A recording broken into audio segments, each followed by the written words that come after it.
अस्सलामु अलैकुम वरहमतुल्लाहि वबरकातुहू।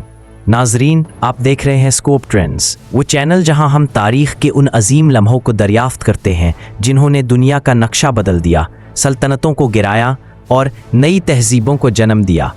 पिछली किस्त में हमने देखा कि किस तरह सुल्तान मोहम्मद सानी ने कस्तंतनिया को फतह करने के लिए गैर मामूली हिकमत अमली इख्तियार की। तोपों की घन गरज, बहरी जहाज़ों को खुश्की से गुजारने का हैरान कुन कारनामा और शहर का घेराव, ये सब एक फैसला कुन दिन की तमहीद थी। आज के फाइनल एपिसोड में हम आपको ले चलेंगे 29 मई 1453 के इस तारीखी दिन पर, जब 900 साल पुरानी बाज़ंतीनी सल्तनत हमेशा के लिए मिट गई और एक नए इस्लामी दौर का आगाज़ हुआ। 28 मई 1453 की रात कस्तंतनिया में एक अजीब कैफियत तारी थी। बाज़ंतीनी अवाम और फौज दोनों को एहसास हो गया था कि अगला हमला फैसला कुन होगा। चर्चों में घंटियां बज रही थी, लोग जमा होकर दुआएं मांग रहे थे। बादशाह कस्तंतीन गद्दास ने आखिरी बार अपने मुहाफिजों और शहरियों को हौसला दिया। हमने अपनी पूरी ताकत लगा दी है, अब अल्लाह ही हमारा मुहाफिज है। दूसरी तरफ उस्मानी लश्कर में एक मुख्तलिफ मंजर था। सिपाही सफ़ों में बैठे कुरान की तिलावत कर रहे थे, कुछ अपने हथियार तेज कर रहे थे। सुल्तान मोहम्मद फातेह खैमे में दुआ में मसरूफ़ थे। उन्होंने अपने सिपा सालारों को बुलाया और आखिरी हमले की हिकमत अमली बताई। इस बात का तमाम रिजॉल्व कुछ नहीं था, यह तारीख के धारे को मोड़ देने वाला लम्हा था।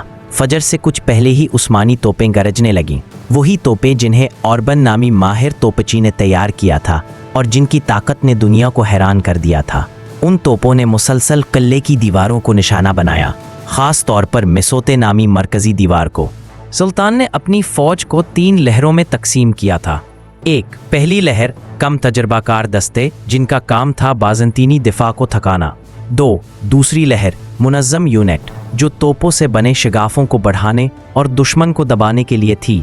3, तीसरी लहर येनिचेरी जैनिसरीज, उस्मानियों की एलीट फौज जिन्होंने आखिरी और फैसला कुन हमला करना था।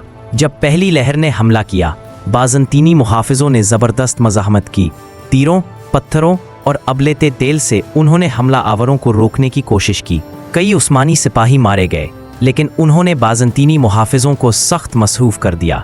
दूसरी लहर में तोपों की फायरिंग के साथ मजीद सिपाही आगे बढ़े, सीढ़ियां लगाकर दीवारों पर चढ़ने लगे। कई जगह झड़पें हुई, लेकिन किला अभी खड़ा था। और फिर तीसरी लहर आई, येनिचेरी के दस्ते। ये वो सिपाही थे जो बरसों की तरबियत के बाद जंग के मैदान में उतरते थे। ढाले ऊपर, सफ़ें बंद, नारा तकबीर बुलंद। उनका हमला एक तूफान की मानंद था। यूं बाज़ंतीनी सल्तनत का आखिरी बादशाह भी किले के साथ मट्टी में मिल गया। दोपहर के वक्त उस्मानी लश्कर ने शहर का मुकम्मल कंट्रोल संभाल लिया। सुल्तान मोहम्मद फातेह अपने घोड़े पर शहर में दाखिल हुए। लोग डरे हुए थे कि लूटमार शुरू होगी, जैसा कि उस ज़माने में आम था। मगर सुल्तान ने दाखिल होते ही शहर में अमान का ऐलान किया। उन्होंने लूटमार पर सख्त पाबंदी लगा दी और लोगों को तहफ़्फ़ुज़ फराहम किया। फिर वो आया सोफिया, हागिया सोफिया पहुँचे, जहाँ ईसाई अवाम इबादत में मसरूफ़ थे। सुल्तान ने घोड़े से उतरकर सजदा शुक्र अदा किया, फिर हुक्म दिया कि आया सोफिया को मस्जिद में तब्दील कर दिया जाए और पहली अजान बुलंद हुई। ये मंजर तारीख़ में सुनहरी हुरूफ से लिखा गया। फ़तेह कुस्तंतनिया महज एक फ़ौजी वाक़या नहीं थी, इसके असरात सदियों तक फैले।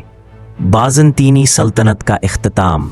1000 साला ईसाई सल्तनत ज़मीन बोस हो गई। इस्लामी खिलाफत का नया मरकज़ इस्तंबुल खिलाफत उस्मानिया का दारुल हुकूमत बना। यूरोपी जोग्राफिया में तब्दीली। तिजारती रास्ते बंद होने से यूरोपी अक़वाम ने बहरी रास्तों की तलाश शुरू की। यही बाद में ओहदे दरियाफ्त, एज ऑफ डिस्कवरी कहलाया। इल्म व फ़न का उरूज। इस्तंबुल इल्म, फ़न और तहज़ीब का मरकज़ बन गया। मदारिस, मसाजिद और लाइब्रेरियाँ कायम हुई। सियासी तवाज़ुन में तब्दीली। यूरोप पर नफसियाती दबाव पड़ा। एक मुस्लिम सुल्तान ने वो कारनामा अंजाम दिया जो सदियों से ईसाई बादशाह ना कर सके। नाजरीन, ये थी हमारी 3 अक़सात पर मुश्तमिल सीरीज़ फ़तेह कुस्तंतनिया, तारीख़ का अजीम मोड़ का फ़ाइनल एपिसोड। हमने देखा कि किस तरह ईमान, हिकमत, साइंसी जिद्दत और मजबूत क़यादत ने वो फ़तह मुमकिन बनाई जिसका ख्वाब सदियों से देखा जा रहा था। ये वाक़या हमें सिखाता है कि ख्वाब अगर ईमान से जुड़े हों, मंसूबा बंदी मजबूत हो और क़यादत अज़्म व हिकमत वाली हो तो नामुमकिन भी मुमकिन हो जाता है। अगर आपको ये सीरीज़ पसंद आई हो तो स्कोप ट्रेंड्स को सब्सक्राइब करें, वीडियो को शेयर करें ताकि तारीख का शऊर आम हो। कमेंट में बताएं कि अगली सीरीज़ आप किस मौजू पर देखना चाहते हैं। क्या हम खिलाफत उस्मानिया के उरूज और ज़वाल पर जाएं या अंदलस की दास्तान सुनाएं?